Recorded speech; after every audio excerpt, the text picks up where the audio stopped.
ГСП онлайн. Городские новости сейчас. Суббота, 15:00, День матери. Реабилитационное отделение для детей и подростков с ограниченными умственными и физическими возможностями. В Ухте больше известно как «Теплый дом». Порядка 30 детей в возрасте от 7 до 16 лет пришли сегодня вместе с родителями, бабушками и дедушками. На стене галерея детских рисунков. В основном это поделки и женские портреты. Такими увидели ребята своих мам. Я считаю, что День матери – это, конечно, святой праздник. И, пользуясь случаем, хотелось бы поздравить и свою маму, и всех матерей, и бабушек.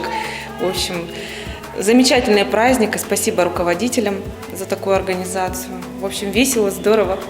Песни, танцы, сценки, стихи, концертные номера – все это подарок самым близким и родным, тем, кто каждый день рядом, без чьей заботы не справится. Мамы искренне сопереживают выступающим, ведущие вовлекают в игру даже самых робких и неактивных. Нужно продолжить выражение «моя мама самая». Дети друг за другом придумывают эпитеты – самая ласковая, нежная, любимая, заботливая, мудрая. Теплые слова весь вечер звучат в по-настоящему теплом доме.